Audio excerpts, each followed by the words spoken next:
এখনো মনে হচ্ছে যে বাতাসের মানে ঝলকানি কমছে না। এখানে হচ্ছে আজকে একটা সুন্দর টাইম ফুটেছে।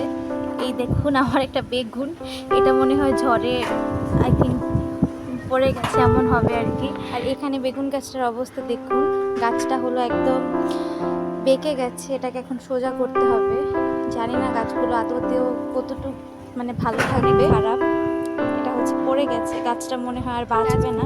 যদি একবার লাগানো যায়, এগুলো হচ্ছে মানে কোথা থেকে যে এসে পড়ে, এখানে লাগিয়ে দিই গাছটা। যে এই আগাছাগুলো হচ্ছে বের হয়েছে।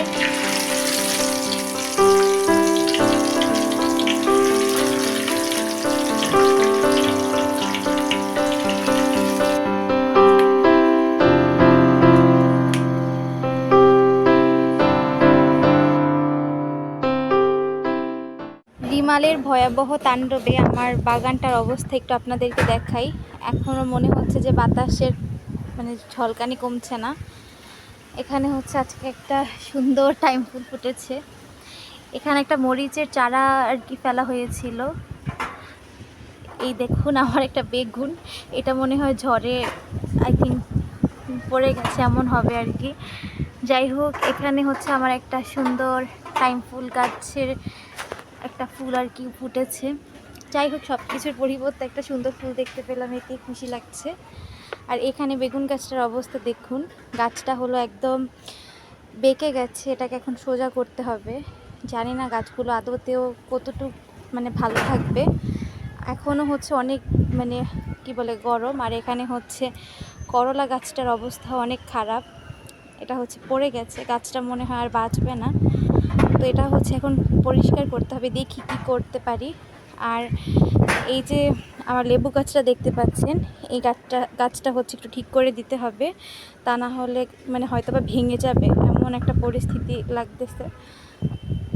তো এই আর কি অবস্থা আমার বাগানের। কয়েকটা হচ্ছে বেগুন ধরেছে, একটু দেখাই আপনাদেরকে। এই যে মাশাআল্লাহ মানে কয়েকটা আর কি বেগুন ধরেছে ওই গাছটার মধ্যে।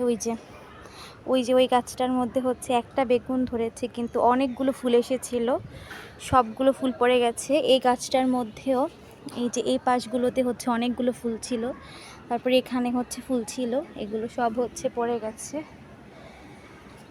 কালকে এসে দেখেছি যে এই যে আমার এই গাছটা, তারপরে হচ্ছে এখান থেকে হচ্ছে এই গাছটা, এটা হচ্ছে পড়ে গেছিলো। আর এই গাছটা হচ্ছে আরও মানে কাহিল হয়েছে, এটা একদম এখান থেকে একদম পড়ে বেঁকে গিয়েছিল। এই যে ডালপালাগুলো আপনারা দেখতে পাচ্ছেন ভেঙে মানে একটু কেমন বেঁকা হয়ে গেছে আর কি।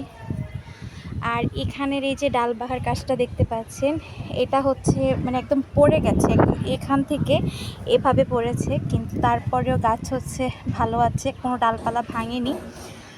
আমি হচ্ছে আমাদের ঘরে একটা ডাল নিয়ে লাগিয়েছিলাম, এত বাতাস, তারপরেও প্রচুর ঘামতেছি। এগুলো হচ্ছে একটু ঠিক করে তারপরে বাসায় চলে যাব, কাপড় চোপড় মেলতে এসেছিলাম। ভাবতেছি একটা ডাল নিব কিনা, দেখি। নিচে অনেক সুন্দর করে ডাল গজিয়েছে, এখান থেকে হয়তো একটা ডাল নিতে পারি। এই তো রিমালে আমার বাগানের অবস্থা কাহিল করে দিয়েছে। সবচেয়ে বেশি কাহিল করেছি এই গাছটাকে, লেবু গাছটাকে, আর করলা গাছটা একদম ভেঙে পড়ে গেছে। এখানে আপনাদেরকে দেখাই, গাছটার মধ্যে দেখুন কত আগাছা জন্মেছে, এগুলো পরিষ্কার করতে হবে। এই গাছটার মধ্যে হচ্ছে অনেক আগাছা জন্মেছে, এগুলো হচ্ছে কয়েকদিন পর পরই, যেটা বলছিলাম আর কি, ছোট জিনিসের হচ্ছে অনেক কদর।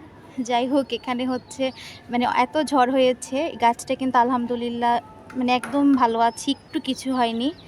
এখানে হচ্ছে মরিচ এসেছে আলহামদুলিল্লাহ, এই যে একটা মরিচ, এখানেও মরিচ এসেছে। এখন আর পানি টানি কিছুই দিব না। এখানে হচ্ছে একটা টাইম ফুলের, দেখেছেন মানে এই গাছগুলো যদি একবার লাগানো যায়, এগুলো হচ্ছে মানে কোথা থেকে যে এসে পড়ে, এখানে লাগিয়ে দিই গাছটা। এই তো এই হচ্ছে আমার গাছের অবস্থা আর কি। একটু পরে আবার দেখা হচ্ছে, এগুলো এখন একটু পরিষ্কার করে নেই, মানে দেখতেই তো পাচ্ছেন অবস্থা একদম বেহাল আর কি। এই যে এই আগাছাগুলো হচ্ছে বের হয়েছে, আর এই তো এইখানে হচ্ছে করলা গাছটা উঠিয়ে দিয়েছি, আর সবগুলো গাছই হচ্ছে ঠেক দিয়েছি। একটা নতুন গাছ লাগিয়েছি, মানে আমার অ্যালোভেরা গাছের মধ্যে একটা ছোট্ট চারার মতো বের হয়েছে। তো এই টবটা খালি ছিল, মানে মানে কি বলে তেলের বোতলের গ্যালানটা, তো এটার মধ্যে আর কি লাগিয়ে দিলাম। মুরগি রাখতেছে অনেকদিন পরে, হয়তো বা ঝড় বৃষ্টি নেই, একটা সুন্দর আবহাওয়া পাইছে। যাই হোক, এই হচ্ছে আর কি গাছেদের অবস্থা এখন। দোয়া রাখবেন সবাই। আর এখানে হচ্ছে একটা কি বলে তেঁতুল গাছই তো বলে নাকি কি জানি, হয়তো কোনো আগাছা হবে। এই যে গাছটা তুলে ফেলে, এখানে রেখে কোনো লাভ নেই। এই তো, এই হচ্ছে আর কি অবস্থা।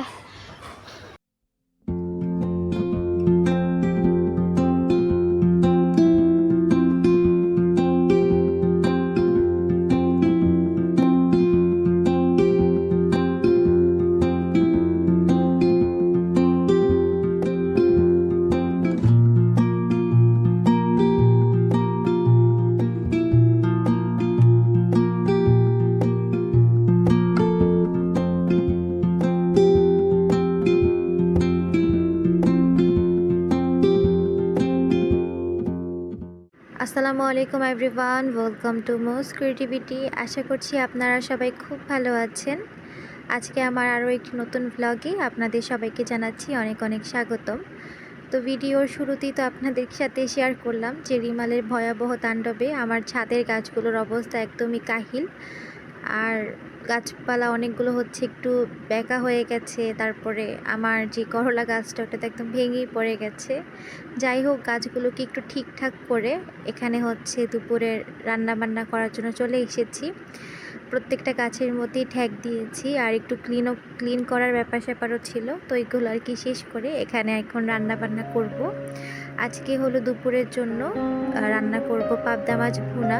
এই পাবদা মাছটা কিন্তু আমার কাছে অনেক ভালো লাগে, তবে সমস্যা হচ্ছে কি জানেন, আমি হচ্ছে এই মাছগুলো ঠিকভাবে ভাজতে পারি না, যেহেতু মাছগুলো অনেক সফট আর কি। তো দেখা যায় যে যখনই আমি এই মাছগুলো ভাজতে যাই একদম ভেঙে চুরে অবস্থা কাহিল হয়ে যায়। এই জন্য আমি হচ্ছে একদম হালকার উপরে একটা ভাজা দিয়ে তাড়াতাড়ি করে আর কি মাছটা নামিয়ে নিই। তো অনেকে হচ্ছে একটু কড়াভাবে ভেজে খায়, আবার অনেকে দেখে একদম কাঁচা আর কি মাছটা রান্না করে।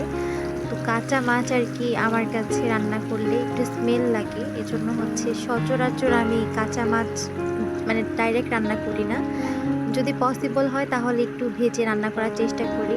যাই হোক, এখানে হচ্ছে আমি পাবদা মাছগুলো দিয়ে দিচ্ছিলাম ঠিকই, কিন্তু মনের মধ্যে হচ্ছে ভয় কাজ করছিল যে মাছগুলো আবার কি অবস্থা করি আল্লাহ মাবুদি জানে। তা আমি হচ্ছে মানে একদম আলতো হাতে মাছগুলোকে ওলট পালট করে একদম একটা ভাজা দিয়েছি, এমন না যে অনেকগুলো ভাজা দিয়ে মানে অনেকক্ষণ ধরে ভেজেছি, এমন না।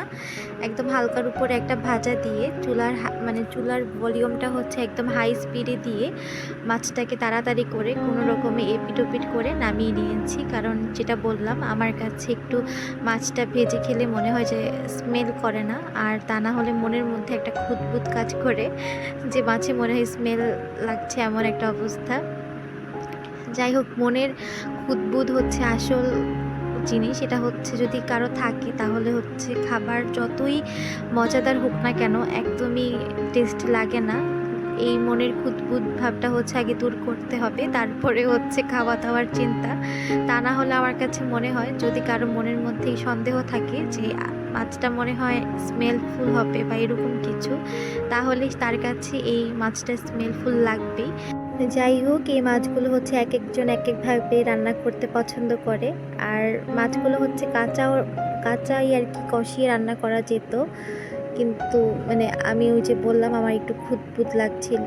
আর কাঁচা কষিয়ে রান্না করা যেত কেন বললাম, কারণ যেদিন এই ভিডিওটা করা হয়েছিল ওই দিনই হচ্ছে এই মাছগুলো আমার আব্বু একদম ফ্রেশ কিনে এনেছিল বাজার থেকে।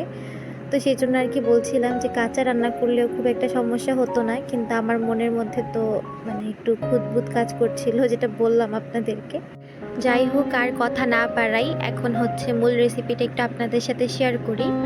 আজকে আমি আপনাদের সাথে যে রেসিপিটা শেয়ার করছি এটাকে আপনারা পাবদা মাছের ঝোলও বলতে পারেন, আবার পাবদা মাছের ভুনাও বলতে পারেন।